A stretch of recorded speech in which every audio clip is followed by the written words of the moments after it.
Hello again and welcome to another edition of Southern Country. Hi, I'm Herb Sutton. On this show, I'm very happy to say I have RCA recording artist Andy Griggs. How you doing, Andy? I'm doing just fine. How you doing? Good to have you on the show, my friend. Pleasure having you. Andy Griggs likes the rebel sound of outlaw country. Is that true? Yeah, sure do. All my heroes are mainly outlaws, from Hank Williams Sr. and Waylon and Johnny Paycheck, Johnny Cash, you know, all those guys. I play all of them on the radio. They're so good. They're great. They're great. And you steeped in gospel?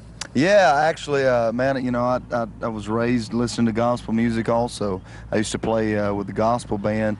God's Country was my very first band, and then came along the Sullivans, which is a gospel bluegrass band. Right. So I played gospel bluegrass for a long time. I think I'm still a member of their band. I think so. We still play quite a bit together. I heard you go out with them once in a while. Yeah. Trained in bluegrass too. Yeah. Where'd that come from? You know, listening to Lester Flatt and Bill Monroe and Larry Sparks and those guys. So wonderful. Yeah, you know, so I listen a lot to gospel, a lot to the old country music and bluegrass, rock and roll, really all of it, jazz. I love blues music, everything. You co-write with Tom Kiefer, the Cinderella group? Yeah, sure do. Tom Kiefer's a great guy. He lives in Nashville, and I've been knowing him, I guess, 2 or 3 years. We've been writing a lot, and I actually did a duet on my new record. Okay, and you have Waylon and Merle. You list them as your influences. Yeah, I guess if you would, you know, if you had to bottle just 2 artists up, I would have to go with Merle and Waylon. I've listened probably more to those guys, especially Waylon, than I have to anyone else. And you know, getting to meet Waylon, it was a hard loss, you know, losing Waylon. Oh man, the loss to the industry. He was a great friend. He was a great legend, and you know, he's one of those guys. I guess you can honestly say that Nashville was never the same when he walked in, and Nashville will never be the same now that he's gone. No, he was quite a guy. I play his music all the time for years on the radio. Does all the background we just spoke about make up the Andy Griggs sound that you hear on the 2 albums that you have out? Yeah, I think so. I guess most any artist, if you gather all of their heroes up and stir them together, you're going to come up with that person's sound. So, yeah, you know, there's a lot of you know, my favorite singers are bluegrass singers, and I try to, you know, learn as much as I can from them. Also, you can't beat, you know, a Bruce Springsteen album over here, or you can't beat a great Willie Nelson album here. So yeah, I think so. If you got them all together, that's the shade tree that I like to sit under. Have you ever actually sang bluegrass with a bluegrass group, or they just influenced you? No, like I was saying before, I sang with the Sullivans for gospel. Well, there's bluegrass gospel. Oh, okay. All right, yeah. So we, you know, I guess I was a full-time member with them for about two, maybe 3 years, okay. and we still sing a lot together. We're kind of family, aren't they? Yeah, they're in-laws. I married Jerry Sullivan's daughter. There you go. Yeah, I liked them so much I married into them. There you go. Hey, your second album, Freedom, surpasses your first album in every level. Considering you had a #1 right out of the box with You Won't Even Be Lonely and I'll Go Crazy with the top 10, and you entered Billboard charts at 15, how can Freedom surpass all that action? Well, good question, Halls. That you know, was a Waylon term, wasn't it? Yeah, I don't. I think Freedom is more up to date as far as where I'm at. You know, you're a different person than you were 3 years ago. Yeah, everybody you know, is. And if you had to make an album 3 years ago, it'd be a little bit different than the album you'd make now. And I guess that's to me, that's the biggest thing. Every time you walk into the studio, you don't try to copy what you've already done, even though that is a highway going down your life. You try to say, all right, what am I feeling now? What am I hearing in my head right now? What am I living right now? So I think that surpasses because we evolve. We're sure we do. We evolve with everything we do. Sure. I want to make mention to everybody out there that you were the #1, you were the first male artist to do that with your first release since 1995. And I also want to make mention that in 1999 you were the best new male country artist by R&R and Airplay Monitor. And you got a songwriting award from Sony Tree Publishing for She's More. Am I right? You Won't Ever Be Lonely, actually. I didn't write She's More. I wished I'd have written She's More. Okay. I was thinking maybe you wrote She's More. No. You didn't write Not She's me, More? not Well, at all. somebody around here wrote She's More. I can't hardly write my name. I can't I even can't write either, my name. Halls. That's all right. There you go.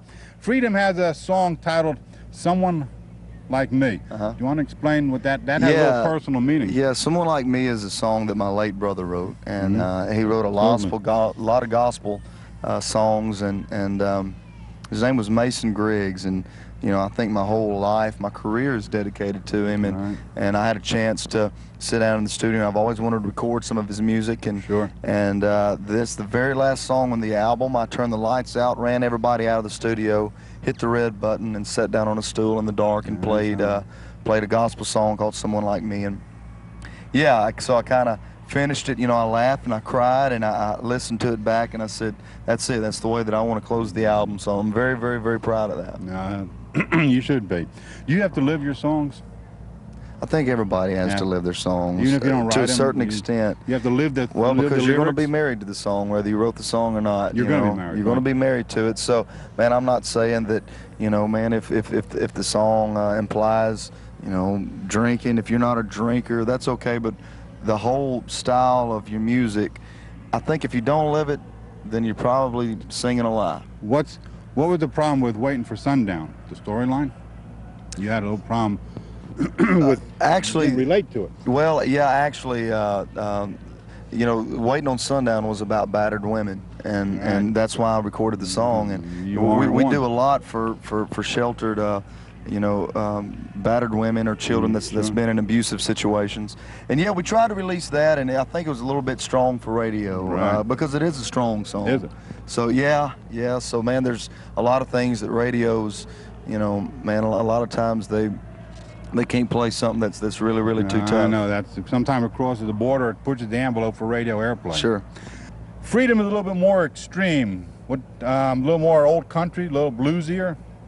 Am I trying to say that? You know, I got a lot of different varieties on there. I do have a bluegrass song on there, and also, as we mentioned before, I've got a duet with Tom Kiefer from the rock and roll group Cinderella. So who else sang on that album with you? Martina McBride. Martina's on there, and also David Lee Murphy's singing backgrounds with me on a song that we wrote together. So yeah, I got a lot of friends on there. And there you go. You describe your music as bold, aggressive, in your face. Is that true? Yeah.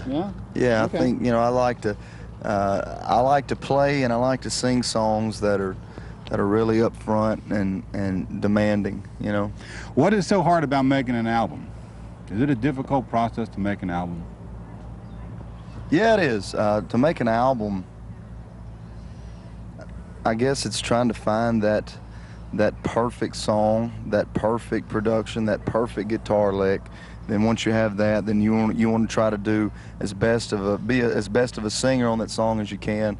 Making an album is not an easy thing because that's your life. You know, it's your career. Your whole career relies on what you're doing today in the studio. So it can be very tough. Is it true that you're only as good as your current single? A lot of times, sure. That's a true story. Yeah, I think until you get to the Willie Nelson, Merle Haggard, Waylon level, you know. Whatever they do it. Yeah, but yeah, it is, you know, it's kind of like a football team, you know, they're only as good as their last game. So a lot of times you can compare it like that. What different pressures did you feel making your second album as opposed to the first one? Well, I was a lot more comfortable, you know. I guess there was some good things and some bad things. When I first walked in to do the second album, I wasn't near as nervous. You know, I had done this before. I was a little bit more confident. I knew a little bit more what I wanted. I guess the bad thing was that I didn't have but a short time to prepare for it. If you think about it, when you're dreaming, you would dream of your first album. You don't never dream about your second album. So I had my whole life to prepare for my first album, and only about 6 or 7 months to prepare for my second. Isn't that what Waylon said? Yeah, that Waylon gave me a fair warning, and he was right. He said you have your whole life to prepare for your first album, 18 months to prepare for your second. He was right, yeah. Waylon knows what to talk about, Yeah, he knew what he was talking about. Is it more important to have your music approved by your peers rather than the industry? Yeah, I think so. You kind of have to have both. Usually if you have one or the other, it's not going to be balanced right. But if I could either, you know, man, if I could make my fans happy, or if I could make my record label happy, well, I'd have to go with my fans. You know, they're the ones that give me a job, you know. So the fans, that's what you're always keeping in mind. Is this something that if I'm playing in Tudot, Montana, or Miami, Florida, no matter where, is this a song that people can relate to? If it is, then that's really going to be your answer if you're going to record it or not. Do your albums go along one storyline, or do zigzag between I try to different go stories? along with one storyline. When you say one storyline, no, that doesn't mean all the, if you line up the songs, it's one huge story. But I like it to go down one straight highway, you know, and that's why I named my album Freedom, is because all of it is things that I'm feeling or experiencing right now. So, yeah, I think that they're all heading north together, yeah. I read in one of the articles about you, it said music ruins you. What do you mean by music ruins you? Man, when you get into music very, very deep, and I think any a musician or singer would knows what I'm talking about, that's out there listening. You're miserable if you're doing anything else. Okay. When I jumped into the pool of music, I really jumped into the deep end, and it makes you miserable if you don't have a guitar in your hand or if you're not singing a song.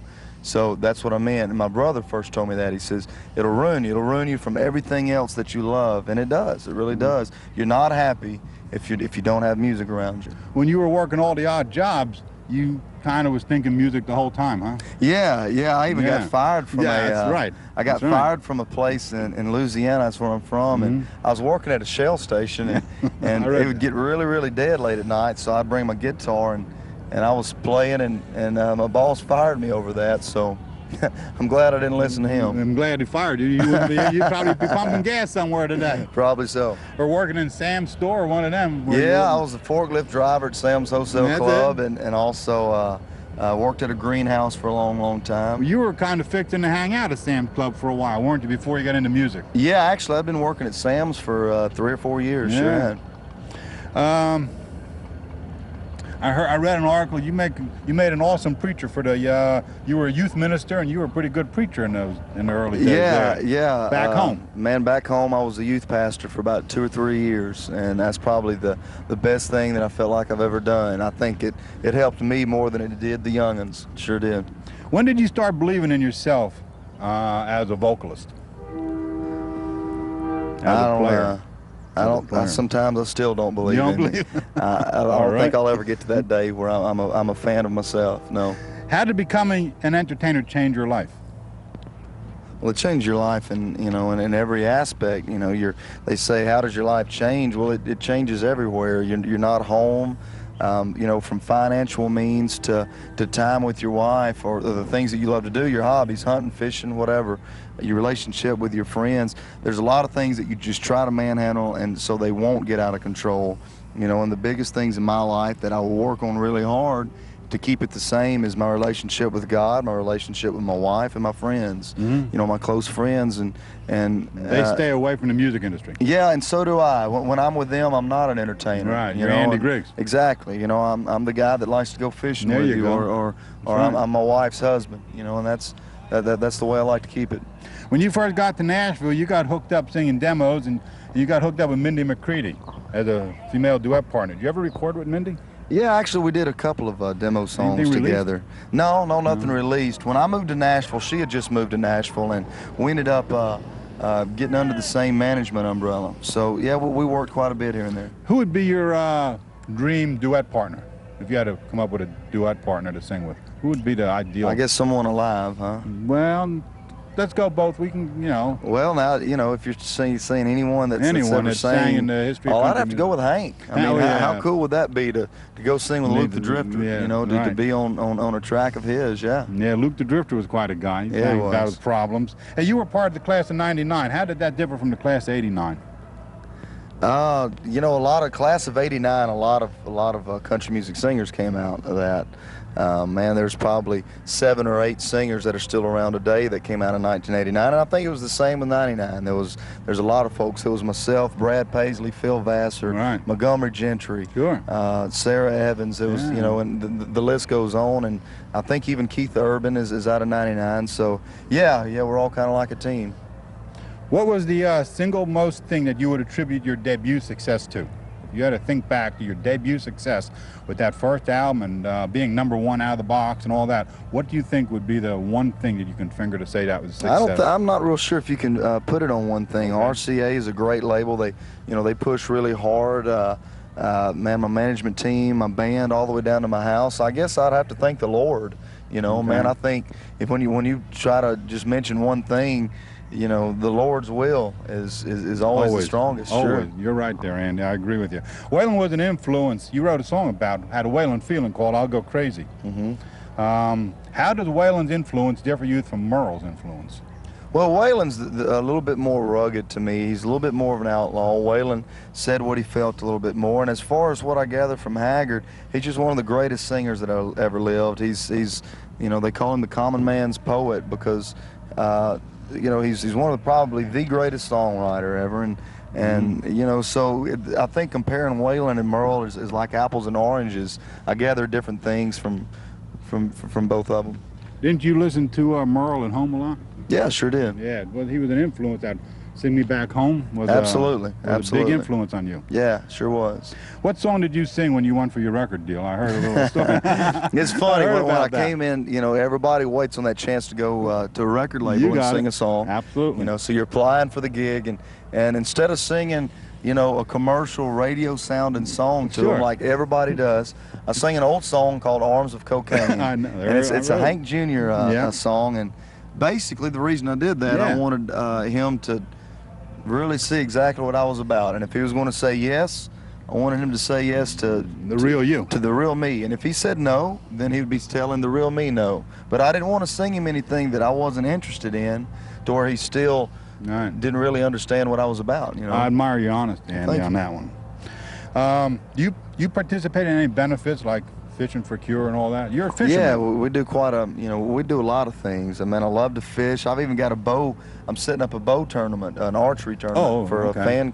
It's during Fanfare Week. Right. And man, that's going to be to TJ Martell, I think. We do a lot of things for TJ Martell. Probably the biggest things that we do is for St. Jude. You know, there's nothing that breaks your heart more than children, than sick children. And man, St. Jude's is in Memphis, Tennessee. Yes. And every year we try to get together and do as much as we can. Every dollar counts because it's going straight to the children. How did it feel to appear at the Grand Ole Opry for your first time? Oh, the first time I played the Opry, man, that was Mother Church. Yeah, you know, that was, I guess that's when it really hit home. A lot of things you don't understand and they teach you when you come to Nashville. The Billboard charts, and you're watching sales numbers and these markets. This is, you know, this market is doing great. This one's kind of doing good. But so a lot of it doesn't really hit home until you play the Opry, and then you think, oh my God, you know, I played, this is where my dream came true. It was tonight. This is when it all. This is something that I can understand. Did you stand on that little round circle from the Ryman? Absolutely. They got the circle, and inside that circle is the old boards from the Ryman Auditorium. Exactly. So you're standing in the circle, and you're thinking, Hank Williams stood here, Marty Robbins stood here, Lefty, you know, Bill Monroe, Lester Flatt, all of them. All the heroes. All the heroes. Stood on that one little circle. Sure.